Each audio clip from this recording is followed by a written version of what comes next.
ධර්මයේ ඉගෙන ගන්නකොට තේරෙනවා අපි සාමාන්‍යයෙන් කටයුතු කරපු විදිහේ අඩුපාඩු තියෙනවා. හැමෝම ලොකු අඩුපාඩු තියාගෙන ඉන්නවා කියලා මම කියන්නේ නැහැ. නමුත් සමහර තැන්වල මේකත් වෙනස් වෙන්න පුළුවන්. මේකත් හදා ගන්න ඕනේ. මේ අඩුව මගේ හදා ගන්නට ඕනේ. වචනයෙන් මගේ අඩුපාඩු වෙනවා. කයෙන් මගේ අඩුපාඩු වෙනවා. මේක හරිගස්ස ගන්න ඕනේ කියලා සංවරකමක් ඇති කරගන්නවා. ඒ සංවරකම ඇති කරගන්න ඉස්සරව තේරෙන්නට එපයි. තමන් වැරදි කියලා. වැරද්ද පේන්නේ කවුරු හරහාද? ඊට වඩා ඥානවන්තයෙක් මේක දේශනා කරනවා. ඒ දේශනාව හරහා අපි තේරුම් ගන්නවා අපි මීට වඩා සංවර විය යුතුයි. සුත්වාන අසා ඇසීම හේතු කරගෙන ඇසීම නිසා සංවරේ පඤ්ඤා කය වචනේ දෙක සංවර කරගන්න. කය වචනේ දෙක හික්මවා ගන්නවා. සීලමය ඥානං මේ කියන්නේ සීල පූර්ණෙහි තියෙන ප්‍රඥාව. මොකද්ද? අකුසල් කරන්න එනකොට අකුසලයෙන් වළකින ඥානය. සීලය දියුණු කරන ඥානය. සීලය සමාදන් වෙනකොට තියෙන ඥානය. සීලේ ආනිසංස දකින ඥානය. දුස්සීල භවෙහි ආදීනව දකින ඥානය. මේ සියල්ල ඇතුළත් මේ සීල ඥානයද. මේ සියල්ලටම පදනම මොකක්ද දන්නවද? බණ අසාතිදීම. අසාතිකුණු කලින් හරි තිබුණු පමණට හරියන්නේ නැහැ. බණ සිතේ දරාගෙන තිබීම. නැත්තම් තිරිසන් සත්තුන්ටත් බණ ඇහෙනවා පිටට. සමහරුන්ට කුසල හිතක් පහළ වෙන්න පුළුවන්. අර බෞලන්ට පහළ වෙන අභිධර්මය අහනකොට නේ. නමුත් තේරෙන්නේ නැහැ. ධර්මයේ තියෙන බුදුරජාණන් වහන්සේ කියනකොට තේරෙනවා කියලා. ඔව් ශ්‍රාවකයෝ කියනකොට තේරෙන්නේ නැහැ. ඒ නිසා අසෝපමණින් හරියන්නේ නැහැ.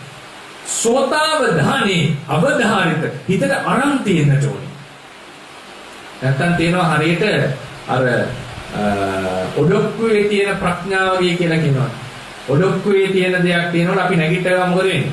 දිවටනවා. ඒ වගේ සමහර කෙනෙක් බණ අහනකොට හොඳට අහනවා. හැබැයි අහපු ටික එතනම දාලා යනවා. එහෙම වුණොත් මේ ඥානෙ වැඩෙන්නේ නැහැ. යම් හොදක් තියෙනවා. ඒ වෙලාවෙත් අහන්න නැතුව ඉන්නකොට යමක් සිද්ධ වෙනවා. නමුත් ප්‍රයෝජන සිද්ධ වන්නේ ඒක සිත තුළ දරාගෙන තිබුණොත්. ඒක සිත තුළ ගැබ් වෙලා තිබුණොත්. ඒක සිත තුළ ගැබ් වෙලා තේරුම් අරගෙන අවබෝධ කරන් ඉන්නකොට තමන්ගේ ජීවිතයට ඒක ආදේශ කරගෙන අපිට ඇප්ලයි කරගන්නවා කියන්නේ. ආදේශ කරගැනීමේ පළමු පියවර කය වචනේ දෙක සංවර කර ගැනීම. ඒ නිසා මතක තියාගන්න ධර්ම ශ්‍රවණය තුලින් තමයි සීලයට පැමිණෙන්නේ. සුත්වාන සංවරේ පඤ්ඤා සීලමේ ඥාන. ඊළඟට මොකද වෙන්නේ? සංවරිත්වා සමාදානේ පඤ්ඤා සමාධි භාවනාමේ ඥාන. ඒ කිව්වේ කය වචනේ දෙක සංවර කරගත්ත කෙනාට තමයි මොකද? සිත සංවර කරගන්න පුළුවන්. සමාදානේ කියලා කියන්නේ සිත එකඟ කර ගැනීම. සමාධි භාවනාව සමාධිය කියන එකේ තේරුම සමාදානය සමාධිය සමාධිය එකම දෙන්නේ. මොකද්ද? සමංච සම්මාච ආරම්මනේ චිත්තස්ස තපණං ඉන්ද්‍රිය ධර්ම සමකරමින් ප්‍රතිපක්ෂ ධර්ම දුරු වෙන නිසා ප්‍රතිපක්ෂ ධර්ම දුරු කරමින් තමන්ගේ సంతානයේ සිත අරමුණක මනාකොට පිහිටවීම තමයි සමාධිය කියලා කියන්නේ. ඒ සමාධිය ඇති කල්ලි සිත විසිරෙන්නේ නැහැ. කය වචනේ දෙක සංවර වුණත් පින්වතුනි සමහර කෙනෙක්ගේ සිත විසිරෙනවා. සිත විසිරීම කියන්නේ උමතු බවක් වගේ. දැන් උදාහරණයකට ගන්න උමතු මිනිස්සෙක්ගේ ස්වභාවය මොකක්ද?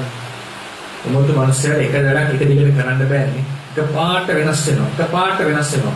දැන් උදාහරණයක් බණ කියේ ඉන්නකොට මම කාපු දේවල් ගැන කියන්න පටන් ගත්තා. බලදපු දේවල් ගැන. නැත්නම් රටේ තොටේ වෙන දේවල් ගැන කියන්න පටන් ගත්තා. ඔය කට්ටිය බලන මොකද්ද මේ ස්වාමීන් වහන්සේරුනේ කියාගෙන ආපු එකනේ දැන් වෙන මොකක්ද කියන්නේ? ඊළඟට වෙන මොකක්ද කියන්නේ? ඒතර මොකක් හරි වෙනසක් තියෙනවා මේ ස්වාමීන් වහන්සේ. ගරුත් වෙන්න මොනවද වචන කියන්නේ නැතිනේ. අර සාමාන්‍යයෙන් අවුට් කියලා කියනවා. එහෙම නැත්නම් මොකද ඒකට හේතුව? මේ අහන එකට නේ උත්තර දෙන්නේ. කියන එක නෙවෙයි ඊළඟට කියන්නේ. මේක මාරු වෙනවා, පනිනවා. ඊට පස්සේ උමතු මිනිස්සුගේ තව තියෙන ස්වභාවයක් තමයි හිතට එන දේවල් කරන්න පටන් ගන්න. මොනවද? දැන් ඔන්න කතා කරගෙන ඉන්න අපිත් එක්ක. එකපාරට අතරමැද නැගිටලා ගිහිල්ලා නාන්න පටන් ගන්නවා. නාල සතන් ගාගෙන ඉන්නකොට එළියට ඇවිල්ලා වත්තේ වලක් කපන්න පටන් ගන්නවා. ඊට පස්සේ ඇවිල්ලා කන්න පටන් ගන්නවා. අතරමැද නවත්තලා ඉන්න නිදා ගන්නවා. මේ තියෙන්නේ. මේ අපි දන්නවා මෙයා නම් අපි කියන අවුට්. මෙයා ලොකු ප්‍රශ්නකින් නෑ උමතු බවක් තියෙන. වෙන සම් එකක් නෑ. මොකද හිතට එන දේවල් ක්‍රියාත්මක කරනවා. તો යාගේ කයෙන් වචනේ එක මේ ට්‍රැක් එකේ යන්නේ නැහැ. එක එක දේවල් කරනවා. ගැළපෙන්නේ නැති දේවල් කරනවා. මොකද හිතන්නේ? අපි භාවනා කරන්න පටන් ගත්තම අපේ හිත වැඩ කරන්නේ කොහොමද? සලම හිතනවා දැන් හුස්ම වල දිහා බලන් ඉන්නවා. භාවනා කරලා තියෙනවා නේද? ඊට පස්සේ හිතනවා අද හවසට උයන්නේ. ඊළඟට ඊයේ බලපු නාට්‍යයේ තොරතුරු වෙනවා.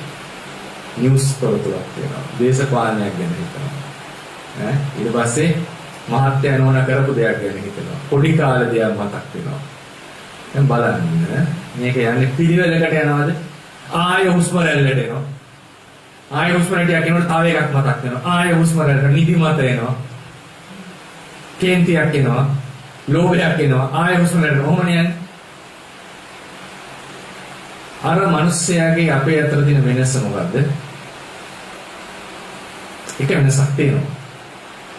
අපි හිතන දේවල් හිතුණු පරියට කයෙන් වචනේ ක්‍රියාත්මක කරන්නේ. ඒ නිසා අපි බේරිලා ඉන්නවා. මොකද ඉතින් හිතේ තියෙන දේවල් ප්‍රොජෙක්ටර් එක දාලා පෙන්නොත් කොහොමද? පුළුවන් වේද පෙන්නන්න. එකක් ලැජ්ජ හිතේ. අනිත් එක Tamanට හිතේ මොන පිස්සුවද? වැරදිද මම කියන්නේ? අහිනම් සිත සංවර කර ගැනීම අත්‍යවශ්‍යයි. ඥානවත් වෙන්න.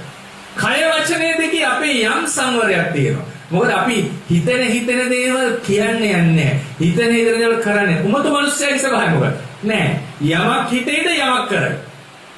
ඒතකොට කියන්නේ යාගේ අවංකකම ගැන. ඒක අවංකකම නෙවෙයි. ඒක නෑ කියා. හිතන දේවල් ඔක්කොම කරන්න කියන්නේ නැහැ. හිතරෙන පරිදි කරන්න කියන්නේ නැහැ. එහෙම නැත්නම් මේක අවුල්කම. එහෙම නැත්නම් එයා සමාජයට ගැලපෙන්නේ නැහැ. තරහ ආපුවම පිට කරනවා. hina වෙනකොට hina වෙනවා. එතකොට තේරෙනවා මෙයා එක්ක ජීවත් වෙන්න හරි අමාරුයි. හිතට එන දේවල් පාලනය කරගන්න පුළුවන් වෙනවා. මේක මනුස්සකම, ඒක මනුස්සයෙක් පරිණතකම. එනේන ක්ලේශය පිට කරන්නේ අපි. එනේන හැඟීම පිට කරන්නේ. ඒක පරිණතකම කියලා කියන්නේ. අවශ්‍ය වෙලාවෙදි විතරයි කතා කරන්නට ඕන. එතකොට මේ සංවරකම එන්නට නම් ඉස්සල්ලා කයින් වචනෙන් සංවර වෙලා ඉන්න ඕනේ මට කියනවා. ද්වේෂය එනකොට කෑ ගහන කෙනාට ද්වේෂය පාලනය කරගන්න ලේසි නෑ. කෑ ගහන එක නවත්තලා ද්වේෂය එනවා ඊට පස්සේ තමයි හිමින් ද්වේෂය උපදින එකත් නවත්ත ගන්නට ඕනේ. ඒක ක්‍රමානුකූලව වෙන්නට ඕනේ. එහෙමනම් ඉස්සල්ලාම තියෙන්නේ කය වචනය දෙක සංවර කර ගැනීම. ඒකට කය වචනය සංවර කර ගැනීමේ වටිනාකම, අසංවර වීමේ ආදීනවය සංවර කරගන්නේ කෙසේද? මේ ටික ඉගෙනගෙන ඉන්නට ඕනේ. ඒක ඉගෙනගත්ත කෙනාට කය වචනය සංවර කරගන්න පුළුවන්. කය වචනය සංවර කරගත්ත කෙනාට හිත සංවර කරගන්න. ඒතරේ සංවරිත්වා සමාදාහනේ පඤ්ඤා සමාධි භාවනාමේ ඥානං. සමාධිය වැඩිීමේ නුවණ, සමාධිය ආනිසංස ගන්න නුවණ, හිත වික්ෂිප්ත වීමේ ආදීනව දන්න නුවණ, සමාධිය හරියට වඩන ක්‍රමය දන්න නුවණ, ඒ සමාධිමත් සිතෙහි නුවණ. මේක සමාදාහනේ පඤ්ඤා සමාධි භාවනාමේ ඥාන. විශේෂයෙන් උපචාර අර්පණා ප්‍රාප්ත වෙච්ච සමාධියෙහි සංප්‍රයුක්ත වෙච්ච ඥානය. ඒ කෙලෙසටපත් වෙනවා. ඒ සමාධියේ පිහිට ආතිරපු කෙනා තමයි පච්චය පරිග්ගහේ පඤ්ඤා ධම්මට්ඨිති ඥානං අතීතානාගත පච්චුප්පන්නානං ධම්මානං සංකිමිත්තා වවත්තානේ පඤ්ඤා සම්මසනේ ඥානං ආදී වූ ඉහළ විදර්ශනා ඥාන වඩලා කෙලෙස් දුරු කරන්නට සමර්ථවනවා. එහෙනම් මේකේ මූලයේ කොතනද තියෙන්නේ? සෝතාවධානේ පඤ්ඤා සුතමේ ඥාන. බණ අහන්නට ඕනේ. බණ ඉගෙන ගන්න ඕනේ.